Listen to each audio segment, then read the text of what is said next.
Bazı заманда жаужүрек сақтар ұзақ жорыққа аттанып, ауыл аймақта құлдар ғана қалыпты.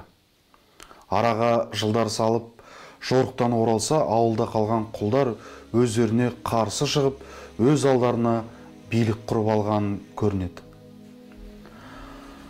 Сақ жауынгерлері құлдармен соғыспақ болғанда, бір данышпан оларды тоқтатыпты. Бұларды қылышпен қорқыта алмаймыз. Ең оңай жолы мынау деп қамшысын көрсетіпті.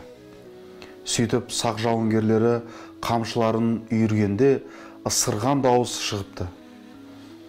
Қамшының ысқырған дауысын естіген құлдар бойларын үрей билеп, бастарын иіп, тізе бүккен екен. Құлдық сана деген осы. Құл қамшыдан қорқты. Бұл аңыздың